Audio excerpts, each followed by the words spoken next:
We're so grateful to have you here, Denise. She's just come off of our virtual convention, Unity Worldwide Ministries virtual convention, where she sang one of our guest artists. Beautiful. Thank you. Richard Scott William Hutchinson was born June 5th, 2020. I just read this article yesterday. He was born June 5th, 2020, 131 days early. He weighed 11.9 ounces. He was 10.2 inches in length. You could fit in the palm of your hand. He had 0% chance of survival. The doctor said 0. There was no way he was going to survive. On June 5th, 2021, he celebrated his first birthday. This little guy didn't give up. That life after birth for him was not easy, but he didn't give up. His parents didn't give up. His parents, because it was the pandemic last summer, were not able to stay in the hospital with him. So they had to drive from St. Cloud County, Wisconsin, to Minneapolis, where he was in the neonatal intensive care unit every day for 6 months until he could go home. But what a celebration to celebrate his first birthday. He's considered the world's most premature baby. It's a remarkable birth story, remarkable story about a remarkable little boy who didn't give up. And I share that with you because we're using Elizabeth Lesser's book, Broken Open, and this section is about birth and death. And what's in between birth and death is where we all are, is the gift of life. It's life. So many times we think, well, we're done. We did all we came here to do. We're done. But we're still breathing, we're still here, we're still living, and we need to be alive with life. It's this cute cartoon I found in a book called Unstoppable. If you can read that. The guy's sitting on a cliff with a guru, and the guru says, here's the test to find out if your mission on earth is finished. If you are alive, it isn't. If you are alive, you're not done. No matter what you may have accomplished, or no matter where you are in your life, if you're still breathing, you still got life. Life is still wanting to express more as you, through you. In this section of the book, Elizabeth Lesser talks about her father, who was a very strong personality, very active man. She said when he was 85, he went skiing all day, came home, had a dinner, went to bed, and didn't wake up. He passed away. She got the call early in the morning from her sister, and she said, that's not possible. My dad couldn't have died. My dad wouldn't die. He's not the type. But he did. We all will die one day. We all will pass away and move on. It's so surprising when somebody says, I didn't know that was going to happen. It will happen. But after he passed away, she started having dreams about him. And she said they didn't feel like dreams, they felt like visits. He was radiant. He was alive in her dreams. And this one in particular, she talked about where he was just full of joy and so handsome. And she started talking to him, and she said, tell me, Dad, what's it like in the afterlife? And he said, it's not what you think. you have to make your keep. And she said, you mean they have like money there in the afterlife? And he said, no, nothing like that, but you have to make your keep. He said it twice, you have to make your keep. Like this weekend, I have to go to Alaska and do some work.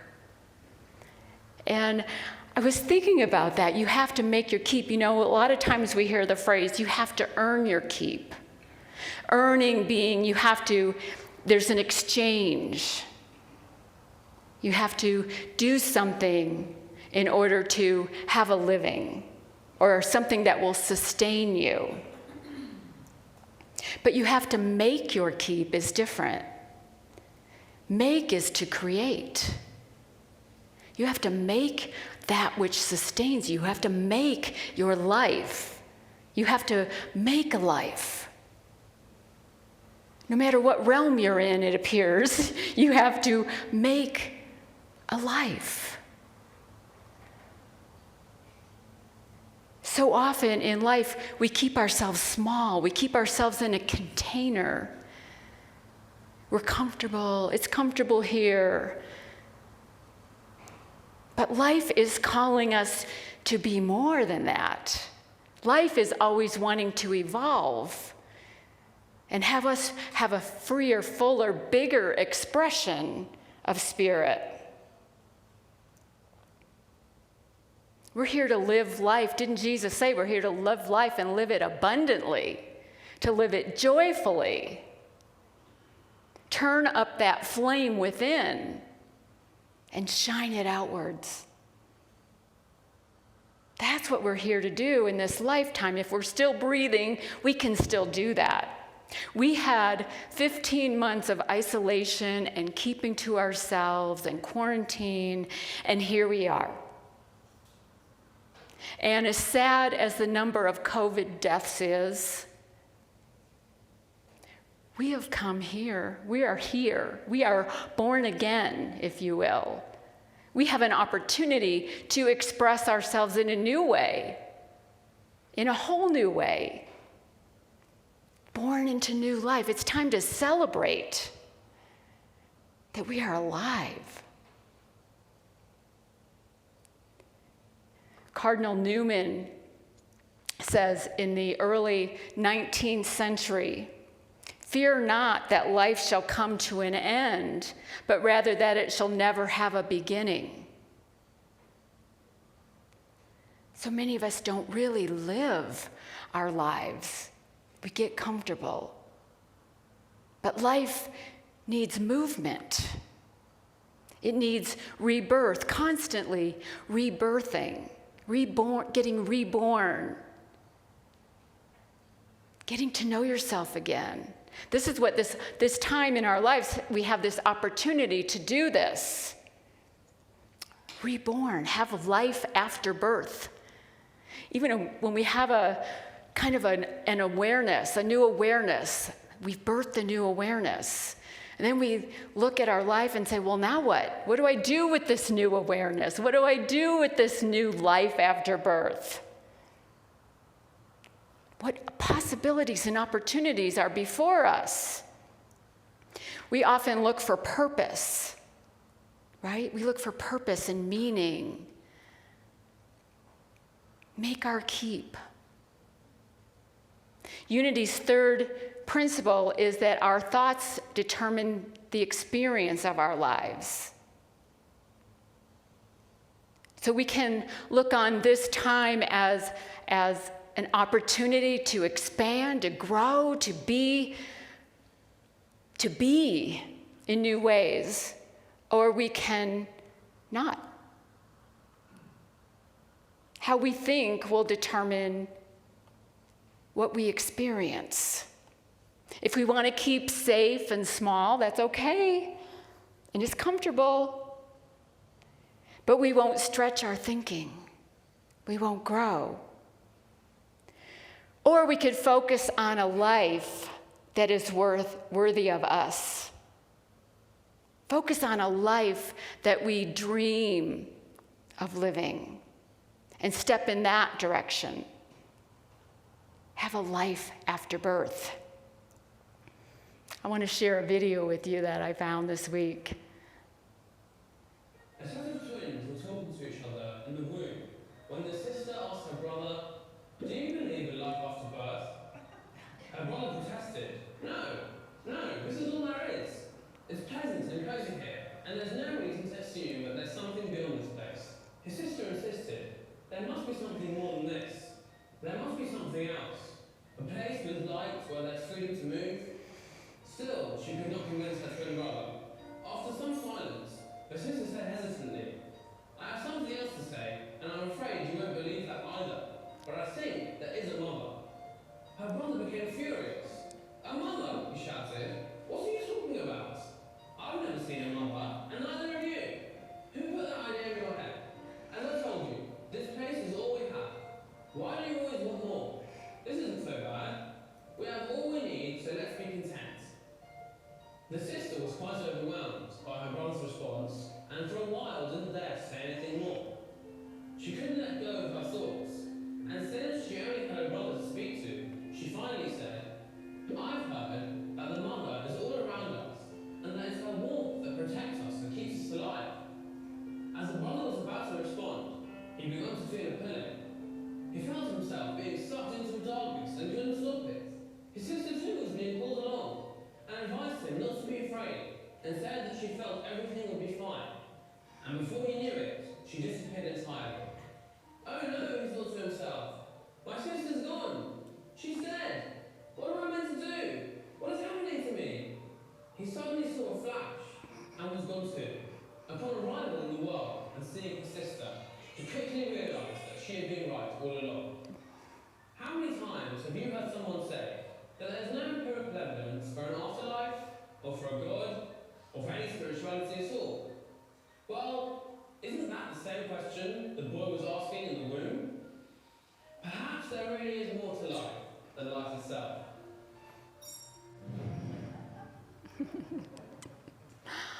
I love that because that's exactly what we're talking about. There's more to life. There's more to life, but are you like the brother? "No, it's comfortable here. I'm just going to stay right where I am." Or the sister, "Come on, we can have freedom. We can have movement. We can have light. We can look beyond what we see with our physical eyes. There's more to it than that." Do you feel life pulling you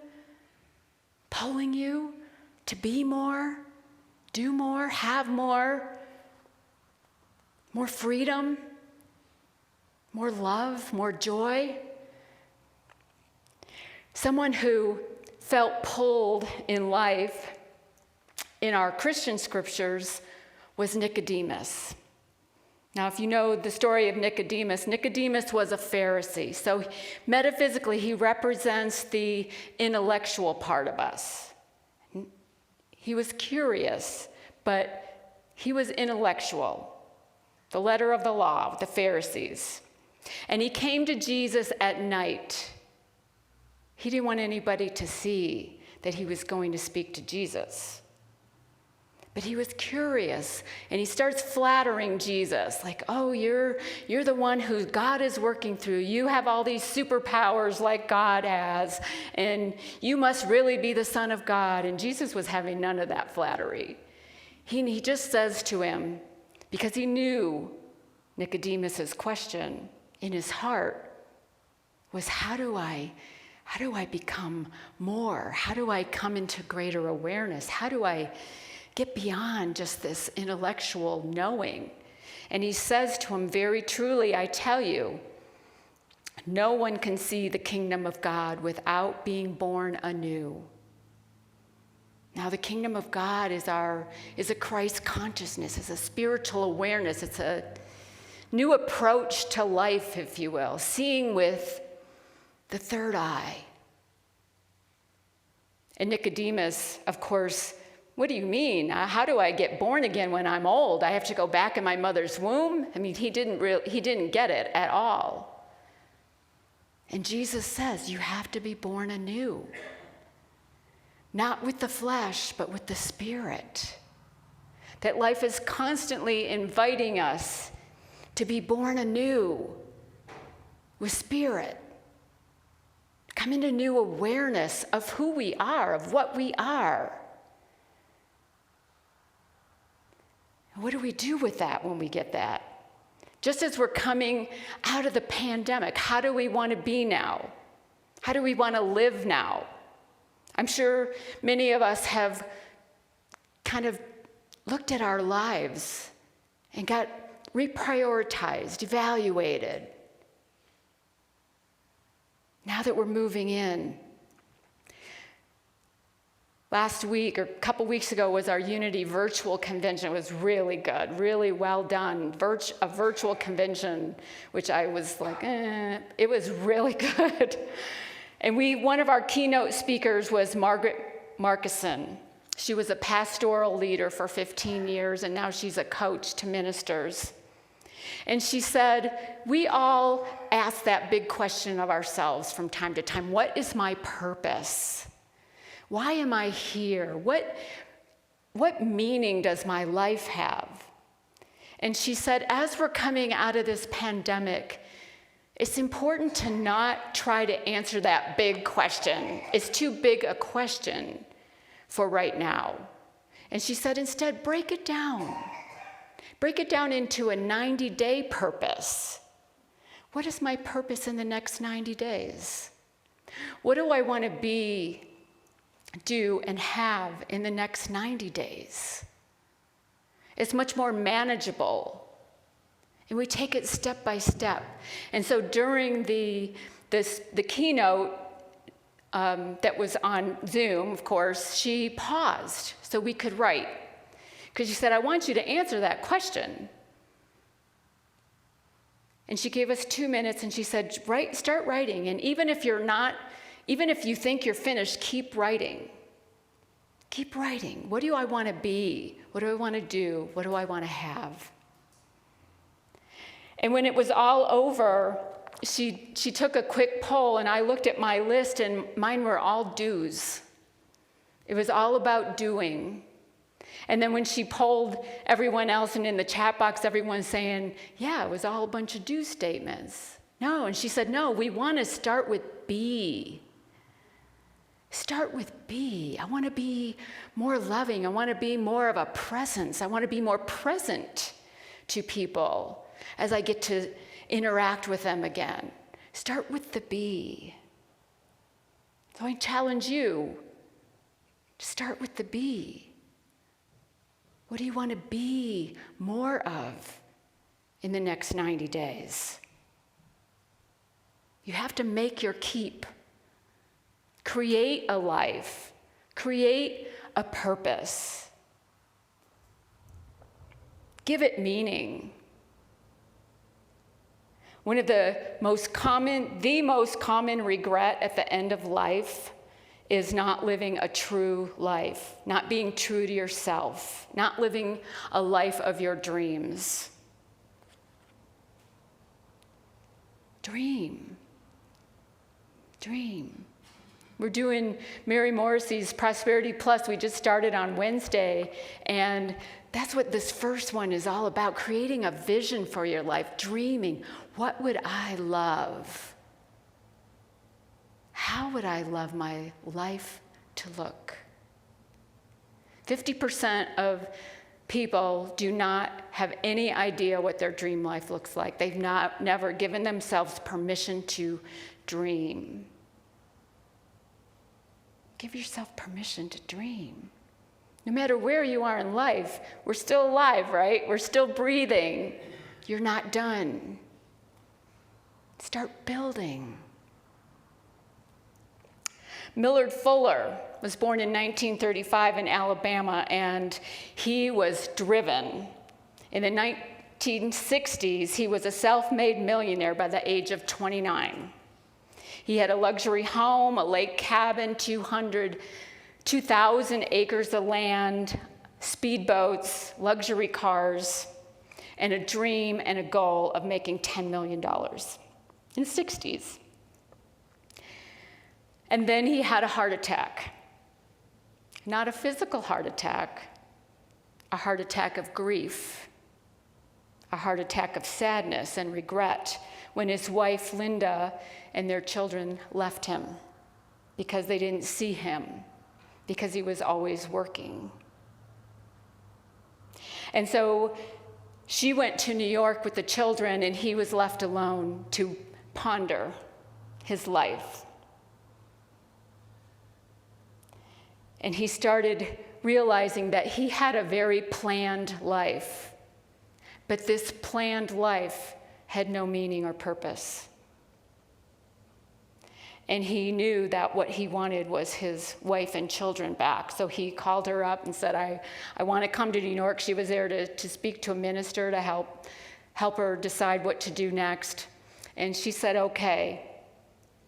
He went up there, and they talked and cried and were real honest with each other, and decided to sell everything they owned. He went back to Georgia where he was, and he met a man named Clarence Jordan, who was wanting to build a house. He was showing Millard and Linda a bunch of shacks, and he said, look how these people have to live. There's no electricity, there's no plumbing. I want to build a house for them. And so Millard started helping him. Millard and Linda both started helping him. And Clarence, unfortunately, had a heart attack during that first home construction, and he passed away. But Millard and Linda continued for 4 more years and built many houses. Then he thought, well, maybe I want to see if this works internationally. So he went to Africa, Central Africa, and started building homes there. And he lived there for 3 years. Came home, realized it was a project that had purpose, it had meaning, it was needed, and he formed Habitat for Humanity International. To date, they've helped more than 35 million people have a home. Millard rebuilt his life. He turned up that inner flame of the divine and found new purpose. And sometimes there's pain with that purpose. Think of labor pains. Any of you women who have had children, when we're birthing, there are labor pains. When we're rebuilding, when we're being born or being reborn in life, sometimes there's pain. A week ago, Thursday, on the 17th, I had an infusion of Reclast. I had mentioned to you last summer, I think, that I had been diagnosed with osteoporosis. I was angry, and I was like, how did this happen to me? Whatever. But I knew that I was going to have this infusion to help rebuild my bones. And I had to keep putting it off because of dental work that I was doing. But finally, on the 17th, I had it, 17th of June. And when I was there, the nurse said, you may have some flu-like symptoms. You may get a fever and be achy, but you're going to be fine. I know it. And she goes, your bones may hurt a little, and the best thing to do is to move. It doesn't sound like it makes sense, but to move is the best thing for that. She said, but I can tell you're really active, so you're not going to have any problem whatsoever. So I go home Friday, Saturday, part of Sunday, the flu-like symptoms, the fever, the body aches, the nausea, all that. Monday, I felt great. Went for a bike ride, went for a walk. Kevin and I were up in Breck, loved doing the trails. Tuesday morning, I woke up, I could barely walk. It wasn't from the bike ride. It was in my bones. By Tuesday night, I was in so much pain, I couldn't believe it. I couldn't hardly move. My legs hurt, my feet hurt. Wednesday was probably the worst day. It was really hard to move, really hard to walk. The stairs were especially difficult. Thursday, I couldn't bend my fingers. My hands were swollen. especially this hand, this thumb, that's about as far as it could get. And I thought in my meditation, okay, what meaning do I want to give this? I didn't know this was going to happen. I had heard it happen to someone else, but I listened to the nurse. You're an active person. You're not going to have any problem. And I thought, what if this is the way my life is going forward? What if this never goes away? And I thought, well, out of chaos, the world was built. So out of chaos, I will rebuild myself. And I started thinking about my bones and how they're the structure of us. They're the structure of our bodies. And when we're rebuilding and strengthening, there's some pain there. But I kept imagining my bones just getting stronger, filling in those gaps. And yesterday I felt better, and today it's like, look at my thumb. I'm fine today. Not 100%, but from where I was on Thursday and Friday, it's amazing. But, yeah, thanks. But, we have an opportunity to not let things crumble, to rebuild ourselves, to rebuild our lives, to rebuild Columbine. The staff and I are going to go up to Grand Lake in a few weeks and have like a brainstorming session. And I've asked the staff and Scott and I too to all jot down, what are we spending our time on? We want to make sure that we're spending our time on using our gifts in the best way possible for this community. And also, if we were starting over, what would we do? What elements do we want to keep? What elements need to let go of? And how do we want to be moving forward? If you have ideas, see any of the staff, we will take all ideas are valid. We want to rebuild stronger. The time to do that is now. Not when things maybe get worse. Not saying that they're going to get worse, but the time to rebuild is when you have some momentum. And we've got some excitement about coming back together in person. And let's celebrate that. And let's build on that momentum. And let's make this a thriving ministry. We don't want to be, sadly, like the condo complex in Miami. The structure fell apart. Rebuild. Find meaning. Find purpose.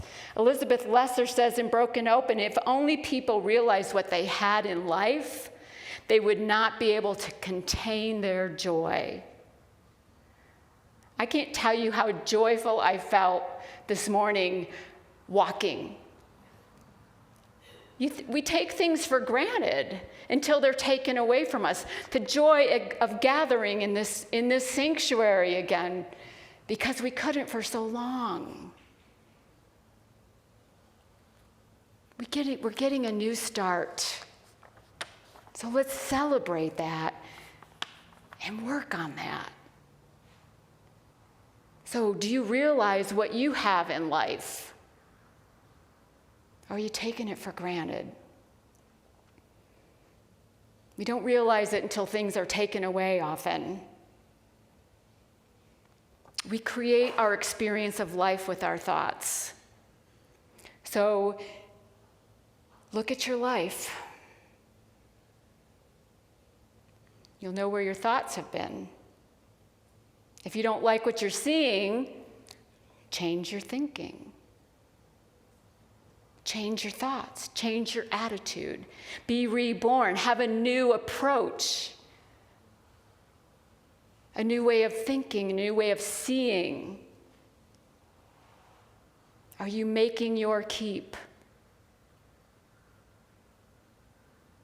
experiencing life after birth, or just going through the motions in comfort, in safety.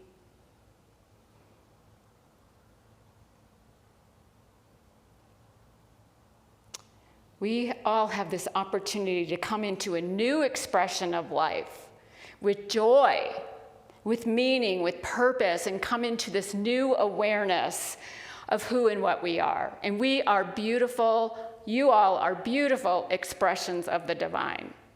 That flame of God is within each one of you. And I hope that you let it burn brightly. Celebrate that spirit within. Celebrate and bring a new enthusiasm to life. I want to move us into a time of meditation now, so I invite you to keep that celebration feeling alive in your hearts. Take a deep breath and allow yourself to feel that flow. In this flow of life, I invite you to gently close your eyes and say to yourself, I am enthusiastic, alert, alive, and joyful. I make my keep by giving life to my longings, by turning up the flame of the divine within. We've been given the gift of life. There's still more for us to do, to be, to have. As long as we are alive, our mission is not over. So ask yourselves, what do I want to be in the next 90 days?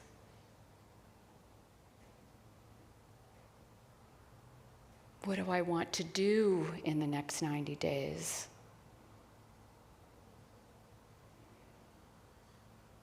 And what do I want to have in the next 90 days?